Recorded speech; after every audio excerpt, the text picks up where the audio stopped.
Voilà, c'est parti pour le lundi en débat du ZCL, désormais le lundi entre 12h30, 12h32, on va dire, et 14h et 13h, on sera en débat. Alors aujourd'hui, nous avons choisi deux personnalités. Pourquoi? Premièrement, parce que ce sont les deux politiques qui ont sorti chacun un bouquin. Jean-Philippe Courtois, bonjour. Bonjour. Sonia Petro, bonjour.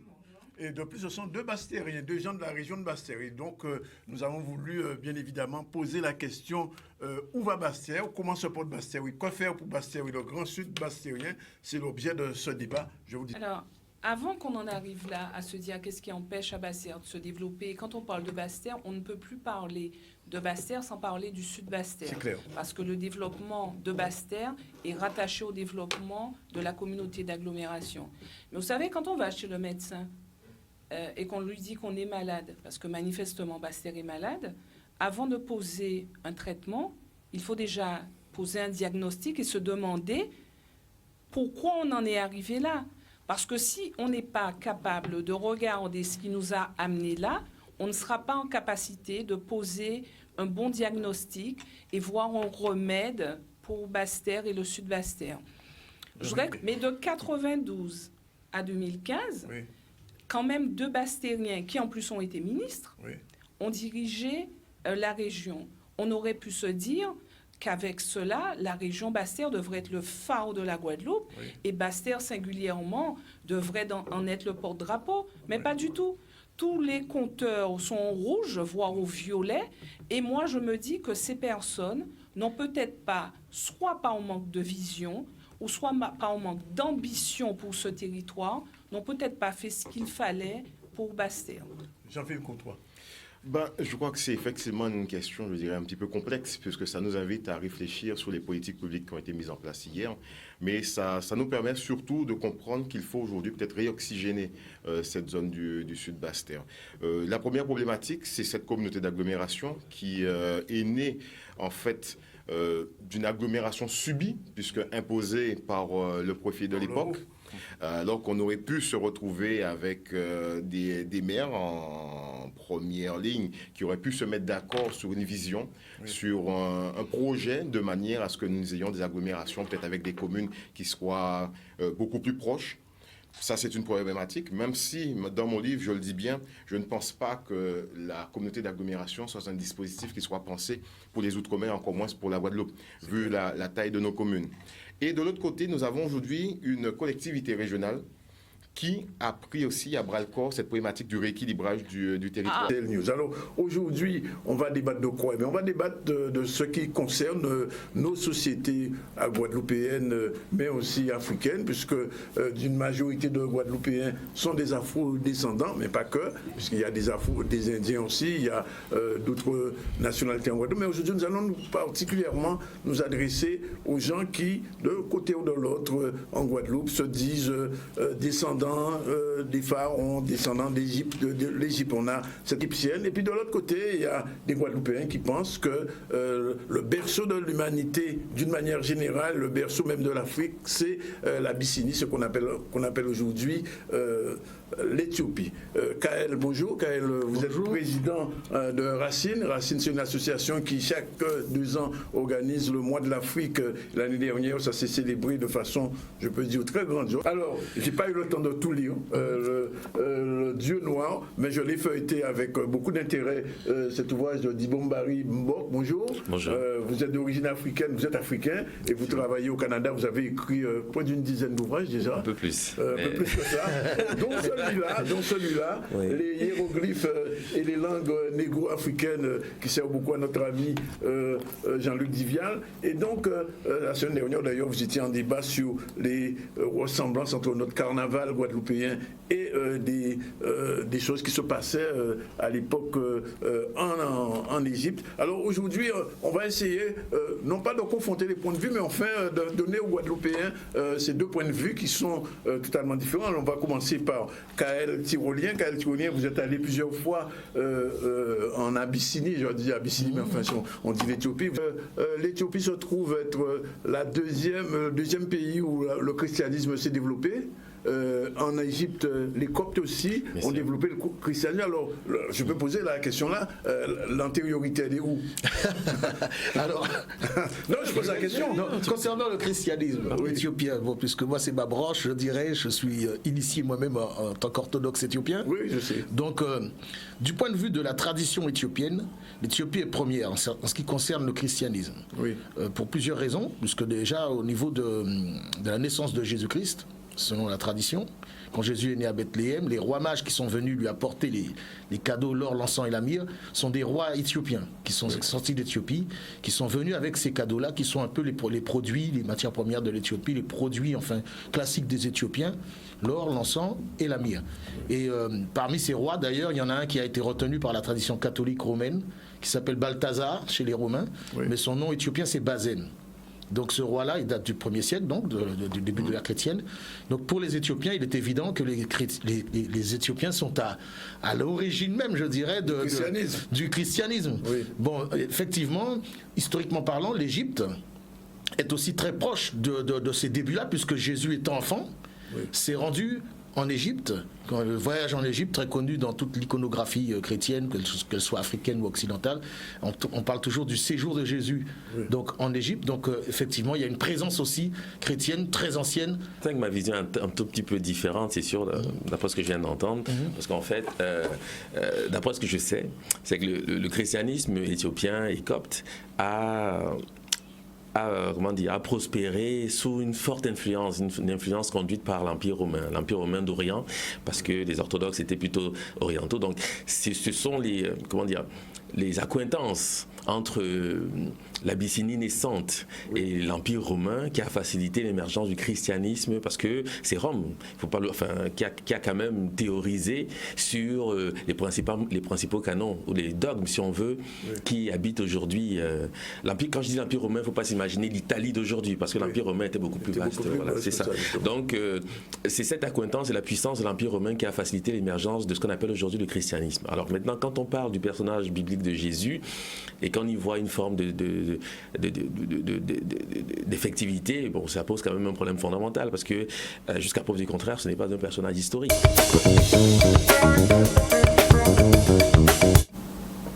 Bonjour à tous, si vous êtes à table, bon appétit, vous êtes en direct dans le ZCL News, vous êtes en direct aussi sur RHT Radio Tension et sur C10FM, et comme tous les lundis désormais, c'est le débat du ZCL News. Alors aujourd'hui, on va débattre de quoi? On va débattre de ce qui concerne nos sociétés guadeloupéennes, mais aussi africaines, puisque d'une majorité de Guadeloupéens sont des Afro-descendants, mais pas que, puisqu'il y a des Indiens aussi, il y a d'autres nationalités en Guadeloupe, mais aujourd'hui, nous allons particulièrement nous adresser aux gens qui, d'un côté ou de l'autre, en Guadeloupe, se disent descendants des pharaons, descendants d'Égypte, de l'Égypte. On a cette rubrique chaque semaine avec notre ami Jean-Luc Divial et Roussikam qui explique comment, ce qu'il dit, je fais une citation, la langue dite créole serait d'origine égyptienne. Et puis de l'autre côté, il y a des Guadeloupéens qui pensent que le berceau de l'humanité, d'une manière générale, le berceau même de l'Afrique, c'est l'Abyssinie, ce qu'on appelle aujourd'hui l'Éthiopie. Kaël, bonjour. Kaël, vous êtes président de Racine. Racine, c'est une association qui, chaque 2 ans, organise le mois de l'Afrique. L'année dernière, ça s'est célébré de façon, je peux dire, très grandiose. On a vu beaucoup de Guadeloupéens à toutes ces manifestations qui ont duré 1 mois. J'ai presque envie de dire que c'est un exploit, et pourtant, ça s'est fait. Alors, Racine, c'est ce journal qui est déjà, je ne sais même plus à quel numéro. Vous êtes on a dépassé les 40. 40. Oui. Et alors, j'ai lu avec beaucoup d'intérêt ce carnet d'un voyage en Éthiopie. Voilà. Alors, avec le bus, ça m'a rappelé un peu une pochette d'un disque de Bob Marley, Babylon Bibles, bien sûr. Tout à fait. Alors, j'ai pas eu le temps de tout lire, le Dieu noir, mais je l'ai feuilleté avec beaucoup d'intérêt, cet ouvrage de Dibombari Mbok. Bonjour. Bonjour. Vous êtes d'origine africaine, vous êtes africain, et vous travaillez au Canada. Vous avez écrit près d'une dizaine d'ouvrages déjà. Un peu plus. Un peu plus que ça.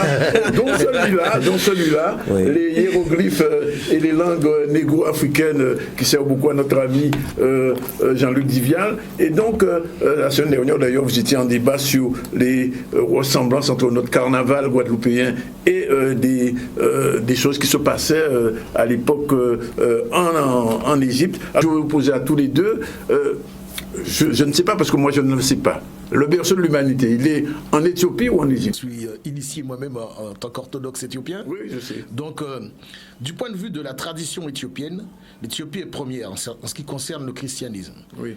Pour plusieurs raisons, puisque déjà au niveau de la naissance de Jésus-Christ, selon la tradition, quand Jésus est né à Bethléem, les rois mages qui sont venus lui apporter les cadeaux, l'or, l'encens et la myrrhe, sont des rois éthiopiens qui sont sortis d'Éthiopie, qui sont venus avec ces cadeaux-là, qui sont un peu les produits, les matières premières de l'Éthiopie, les produits enfin classiques des Éthiopiens, l'or, l'encens et la myrrhe. Et parmi ces rois, d'ailleurs, il y en a un qui a été retenu par la tradition catholique romaine, qui s'appelle Balthazar chez les Romains, mais son nom éthiopien c'est Bazen. Donc ce roi-là, il date du 1er siècle, donc du début de l'ère chrétienne. Donc pour les Éthiopiens, il est évident que les Éthiopiens sont à l'origine même, je dirais, du christianisme. Oui. Bon, effectivement, historiquement parlant, l'Égypte est aussi très proche de ces débuts-là, puisque Jésus étant enfant, s'est rendu en Égypte, le voyage en Égypte, très connu dans toute l'iconographie chrétienne, qu'elle soit africaine ou occidentale, on parle toujours du séjour de Jésus donc en Égypte. Donc effectivement, il y a une présence aussi chrétienne très ancienne chez les Égyptiens. J'ai vu dans Racine que Jésus, il est noir. Hein. Ah ben c'est évident. Oui, non, mais oui, c'est évident de dire ça. Pour vous, mais enfin pour beaucoup de Guadeloupéens, oui, bien sûr, parce que occidentaux, ce qui se passe, Jésus est blanc et le démon est toujours noir. C'est parce qu'ici on a une version occidentale du christianisme. Oui. On a le catholicisme romain et le protestantisme, on va dire anglo-saxon. Donc ces deux branches-là du christianisme sont occidentales et elles présentent un Jésus occidental, une façon, je dirais, occidentale de présenter les personnages de la Bible. Maintenant, en Afrique, c'est différent. Dibombari. Oui, alors déjà merci de nous recevoir. Effectivement, vous allez compléter, c'est ça. C'est pas un combat, c'est pas, absolument. C'est surtout pas ça. Il est certain que ma vision est un tout petit peu différente, c'est sûr, d'après ce que je viens d'entendre, parce qu'en fait, d'après ce que je sais, c'est que le christianisme éthiopien et copte a prospéré sous une forte influence, une influence conduite par l'Empire romain d'Orient, parce que les orthodoxes étaient plutôt orientaux. Donc, ce sont les accointances entre l'Abyssinie naissante et l'Empire romain qui a facilité l'émergence du christianisme, parce que c'est Rome, qui a quand même théorisé sur les principaux canons, ou les dogmes, si on veut, qui habitent aujourd'hui l'Empire. Quand je dis l'Empire romain, il ne faut pas s'imaginer l'Italie d'aujourd'hui, parce que l'Empire romain était beaucoup plus vaste. C'est ça. Donc, c'est cette accointance et la puissance de l'Empire romain qui a facilité l'émergence de ce qu'on appelle aujourd'hui le christianisme. Alors maintenant, quand on parle du personnage biblique de Jésus, et qu'on y voit une forme d'effectivité, bon, ça pose quand même un problème fondamental, parce que jusqu'à preuve du contraire, ce n'est pas un personnage historique. Voilà, il est 13h04, j'ai envie de dire namasté à tout le monde, voilà, comme ça dépend, puisque aujourd'hui on va parler d'une question qui quelquefois ressurgit, et elle a ressurgi à la suite de l'élection européenne il y a de cela quelques semaines, l'élection de Mme Piroubacas, d'ailleurs, qui est en train d'être éjectée de la FDCE, mais ça c'est une autre problématique. Et j'ai voulu pour l'occasion, non pas faire un débat contradictoire, mais permettre à des Indiens, des Guadeloupéens d'origine indienne de s'exprimer sur cette question, puisqu'on a vu dans la presse et sur les réseaux sociaux l'intervention brutale, insultante même de Joël Ursule, on a vu des réactions un peu partout, et je pense que dans cette société guadeloupéenne où cohabitent des Guadeloupéens d'origine indienne, d'origine africaine, d'origine chinoise, d'origine orientale et autres, il est question aujourd'hui de parler de cette communauté indienne. Alors, j'ai invité pour la circonstance des personnalités diverses. Fred Negrit, bonjour, président et responsable du JPLI, qui va fêter son 20e anniversaire, 10e 17e anniversaire. Elishita Lukonkode, militant de la cause indienne, Olivier Mounsami aussi militant, et Madame Péoumal, qui est déléguée du PPDG, c'est bien ce qu'on m'a dit. Alors l'association Tapuka. Aussi, tout le monde a plusieurs casquettes, puisque même Elishita Lou a d'autres casquettes. Alors, je vous pose la question tout de suite. Comment vous avez réagi quand vous avez su que Madame Piroubacas et Oudito Lassi étaient membres du Rassemblement Front National, ce que j'appelle le RFN? Qui veut répondre, qui veut commencer? Quand vous avez su ça, parce que j'ai vu paraître sur les réseaux sociaux et même dans la presse une réponse d'un groupe d'Indiens qui disait que tous les Indiens de la Guadeloupe, les Indo-Guadeloupéens comme je les appelle, ne sont pas membres du Front National. Est-ce qu'il était nécessaire de faire cette précision? Je peux commencer? Moi, ce qui m'a surpris, c'est que beaucoup de gens se soient dit choqués effectivement qu'il y ait 2 Indiens sur la liste du Front National, alors que ce n'était pas la première fois que le Front National émergeait en Guadeloupe, oui. Et que si on va beaucoup plus loin, les idées du Front National ont émergé avec Ibo Simon, qui, sauf erreur de ma part, n'est pas un Guadeloupéen d'origine indienne, et qu'avant Tolassi et Pire Bacas, il y a eu des élections législatives, si je ne me trompe, en 2015, où il y avait un candidat guadeloupéen d'origine africaine, candidat de la 2e circonscription, je crois. Et à ce moment-là, je n'ai jamais entendu qui que ce soit stigmatiser ces gens-là et identifier toute une communauté à leur candidature. Donc, ils ne représentaient que même les idées que peut-être qu'ils n'ont même pas. Mais ils ne représentaient pas les Guadeloupéens d'origine africaine, tout comme Tolassi et Piouakas ne représentent pas les Guadeloupéens d'origine indienne. Absurde. Alors, moi, en tout cas, nous n'avons pas été choqués. C'est-à-dire, c'est surtout par rapport au comportement du Front National, donc le Rassemblement National, par rapport à Madame, celle qui était de la Saint-Franciscaine, qui était là avant. Ce comportement-là aussi, il faut se rappeler Madame Delaney, oui. Absolument. La manière dont elle aussi a été traitée par le Front National. Oui. Et donc, en fait, quand même, nous devons être tolérants par rapport à ça. C'est la liberté d'expression, il faut le rappeler, ce qui est l'article est consacré dans l'article 11 de la Déclaration donc, des droits de l'homme et du citoyen. Donc, mais ce qui gêne, on dit simplement que ce n'est pas parce que c'est une personne d'origine indienne ou 2 qu'il faut que ça soit toute une communauté. Une précision, je ne suis pas un militant de la cause indienne. J'ai dit militant seulement. Non, tu as dit de la cause indienne. De la cause indienne aussi? Oui, oui. Oui, bon, non, non, parce que si nous avons dit en sont militants de la cause indienne, oui. Ça veut dire que je considère les Indiens comme des gens à part. D'accord. Je suis un militant culturel, c'est ça qu'on a l'habitude de dire, parce qu'effectivement, on a une culture bien spécifique dans la culture guadeloupéenne. Ces épiphénomènes de Ursule ou autres, ça ne doit pas nous détourner des vrais problèmes qui est notre création identitaire et peut-être d'autres problèmes encore plus importants qui est l'appropriation de notre propre destinée. Voilà, il est 13h05. Je vous l'ai dit aujourd'hui, nous allons consacrer l'heure qui suit jusqu'à 14h à un débat exceptionnel. Et effectivement, le débat du ZCL, c'est le lundi, mais exceptionnellement, puisque nous étions à l'étranger jusqu'à hier soir, nous n'avons pas pu organiser ce débat lundi et nos intervenants ont accepté d'y venir. On va parler donc, bien sûr, du statut de la Guadeloupe, puisque ce débat a lieu juste un peu avant le congrès des élus sur lequel nous reviendrons bien évidemment tout de suite. On lance le micro-trottoir qui a été réalisé spécialement pour cette émission. Alors le PETOM, pour moi, à mon avis, ça va être pays, territoire d'outre-mer. Parce que comme je pense qu'ils ont mis le territoire d'outre-mer, maintenant, comme les pays sont amenés à comment dire, se responsabiliser, de faire de l'autogérance, je pense que l'État a dû faire le PETOM. Un PETOM, ah non, franchement, je n'ai jamais entendu ce mot. Un PETOM, non, je ne sais pas. Voilà. Ben, j'apprends quelque chose. Ben, moi, je dirais que oui et non. C'est-à-dire que l'autonomie, oui, pourquoi pas, parce que bon, ben voilà, on a trop de trucs importés. Il serait temps qu'on commence à faire de nos affaires nous-mêmes. Et l'indépendance, non, parce que j'explique pourquoi. Parce que bon, nous sommes dans un pays où il y a pas mal de cyclones. Et si quelque chose passe en Guadeloupe ou s'il y a quelque chose de majeur, on va dire, on ne va pas pouvoir faire se relever, dis-je. Je suis contre. Pourquoi? Je suis contre parce que qu'est-ce que nous cultivons, qu'est-ce que nous produisons? À partir du moment où la Guadeloupe aura des usines, va commencer à produire, à cultiver quelque chose et la Guadeloupe sera indépendante, c'est-à-dire qu'on va pouvoir survivre de nos propres moyens. Je serai pour. Mais pour le moment, prenons le cas de Haïti qui est un grand pays industrialisé et regardez ce que ça a donné.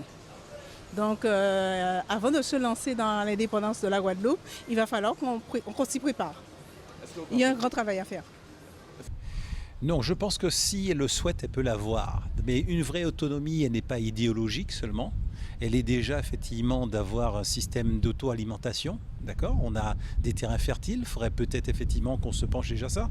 Donc une autonomie aujourd'hui, je pense que ça peut se travailler. De façon alimentaire. Je pense que les grandes industries en matière effectivement de grandes cultures, on a passé, ça a fait ses preuves, ça a montré ses limites. Je pense que si on revient sur une agriculture effectivement qui nous permet de vivre et bien étudier, si économiquement on s'entraîne à être moins des consommateurs et des producteurs, d'accord ? À ce moment-là, on va mériter une indépendance, mais ça se travaille et on devrait s'y mettre là. Hein ? Il faut être des vrais indépendants, pas seulement idéologiques, hein, parce que si c'est pour nous souffrir. Et donc, ce 15e congrès des élus, nous avons tenu ici, vous êtes seul à réunir des intervenants de qualité. Christian Céleste, bonjour. Oui, bonjour. Vous avez été pendant longtemps secrétaire général du Parti communiste guadeloupéen. Vous avez produit la semaine dernière un article sur l'autonomie qui est revenu au goût du jour. Et un plaisir à vous accueillir. Monsieur Alain Plaisir vient de sortir cet ouvrage, Colloque pour un pouvoir autonome guadeloupéen, bien évidemment. Il a fait récemment un débat sur la question avec le CIPA dont il est le président. Merci d'être avec nous. Luc Renette, vous êtes membre du FKNG. Vous connaissez pour d'autres choses, le MPGI, etc., etc. On va en parler. Vous êtes avec nous. Merci d'être là. Et enfin, Gaston Samut, 40 ans de combat pour faire Guadeloupe avancer. La dernière brochure sortie par l'UPLG qui avait un petit peu abandonné le mode d'indépendance et qui est revenu depuis que vous êtes secrétaire général de ce parti. Nous avons avec nous un universitaire aussi, Didier Détouche, qui sera avec nous comme modérateur, qui aura à intervenir. Et puis peut-être nous aurons, si nous avons la possibilité, de rejoindre depuis Paris Tony Mango, puisqu'ils viennent de sortir une déclaration du collectif Debout pour Guadeloupe, que nous venons de recevoir. Et donc, Tony Mango qui nous regarde à Paris. D'ailleurs, on profite de l'occasion pour saluer nos Guadeloupéens, nos amis Guadeloupéens qui nous regardent depuis Paris, depuis la Réunion, Mayotte, bien sûr, et aussi la Martinique. Et donc, le débat est lancé. Alors, messieurs, vous avez entendu tout à l'heure ce micro-trottoir. Bien sûr, ce n'est pas un sondage Calistat, c'est un micro-trottoir avec ses limites et les points de vue qui sont là n'ont pas été scientifiques, mais enfin, ça donne quand même une tonalité qui veut intervenir le premier sur ce que vous avez vu. Personne ? Gaston Samut. Moi, un peu interviens, d'autant plus que la question de l'indépendance posée à travers les différents mondes qui posaient là. Et puis, c'est ça, Guadeloupéen, c'est comme ça, il est là. Il a une très bonne image à ça, Guadeloupéen, qui a pensé des situations à pays là. Effectivement, ça montre aussi quantité chimie, quantité de travail nous y a fait pour faire Guadeloupéen là, mesurer un peu la situation à pays et comprendre qui pas il y a fait pour faire pays avancer vers un meilleur destin, quoi. Je peux comprendre là les réponses parce que c'est plus de 60 ans maintenant de désinformation, de l'organisation, de l'aliénation des Guadeloupéens. Tout ce qui a été dit au cours de ces 60 années passées, c'est pour montrer l'impossibilité pour le Guadeloupéen d'accéder à la responsabilité. C'est le nom à l'autonomie, c'est le nom à l'indépendance. L'autonomie, c'est assiette vide, l'autonomie, c'est misère, l'indépendance, c'est Haïti, etc. Donc, voilà, on a conditionné le peuple guadeloupéen pour le refus de toute évolution. Donc, ce n'est pas étonnant. Ceci dit, on sent quand même à travers ce qui a été dit, qu'il y a aujourd'hui un frémissement. Il y a des gens qui pensent qu'il faut bouger. Il y a des gens qui pensent qu'on peut obtenir l'autonomie. Bon, pourquoi ? Parce que la situation est telle que tout le monde se rend compte que nous sommes aujourd'hui là, dans une impasse. Nous sommes au bord du gouffre, il faut en sortir. Ce n'est pas dans l'assimilation. Oui. D'ailleurs, j'ai vu que les personnes ont dit PTOM. PTOM, c'est Pays, Territoire d'Outre-mer. PTOM. Oui. Bon, alors, est-ce que c'est à mi-chemin ? Nous, on dit que c'est une large autonomie. Oui. Et ça ne date pas d'aujourd'hui. Et moi, je défends l'idée, dans un ouvrage que j'ai écrit en 2000, oui. Et où je disais qu'il fallait que la Guadeloupe soit un pays, territoire d'outre-mer, c'est-à-dire un pays autonome, avec leurs droits. Parce que c'est en Europe qu'on détermine la politique, que ce soit en Guadeloupe ou ailleurs. Et pour terminer sur ce sujet, Saint-Barth avait, depuis l'époque, les Suédois, puisque c'est une colonie suédoise, avait le statut de port franc. De port franc, bon. monsieur. Et l'Europe allait remettre ça en cause. L'Europe disait non, non, non, nous en Europe, ça ne doit pas exister. Oui. Et c'est parce que c'est l'une des raisons pour lesquelles ils sont partis. Et actuellement, c'est ce qu'on nous fait, on nous importe des choses de Bruxelles. C'est pour la même raison qu'on veut mettre en place notre propre système économique, social et environnemental. Le Crénet, on a le sentiment que les Guadeloupéens ne sont pas prêts, ne veulent pas l'indépendance. Enfin, au vu de ce qu'on a vu là, mais pas seulement à ce moment-là, parce qu'à d'autres circonstances, on a l'impression que le mot d'indépendance effraie encore. Qui pour rien encore, nous pouvons encore en français. Il est évident que c'est une culture de la peur qui est assez vide depuis quand même plusieurs dizaines d'années. Et là, nous avons dit pas parler aujourd'hui là, mais c'est une 30 années, nous avons dit pas de Paris non plus. Ça. Alors, à qui moment on peut Guadeloupe qui Paris, ça peut être fait comme ça. Alors, c'est une question fondale. C'est aussi une question, bien sûr, économique, une question sociale, mais aussi une question de dignité. Si nous situons nous en tant qu'hommes et femmes, non et femmes, pardon, qui ont une histoire bien particulière, et que quand on sait que nous ne sommes pas français, on peut avoir d'autres issues qui ont des colonisations qui ont mené à l'indépendance, à la pleine souveraineté, et verrouiller le système. Et c'est vrai aussi, là, quand on les Guadeloupéens qui étaient intéressés par parler, on a le sentiment que si on manque d'informations, on manque de connaissances. Sur votre forme de parler, sur les on dit, là, nous qui sommes indépendants, nous payons, puis effectivement, relever nous par rapport au cyclone, par rapport au etc. Or, les autres pays qui sont indépendants à côté de nous, il y a bien sûr des systèmes d'entraide internationale qui interviennent.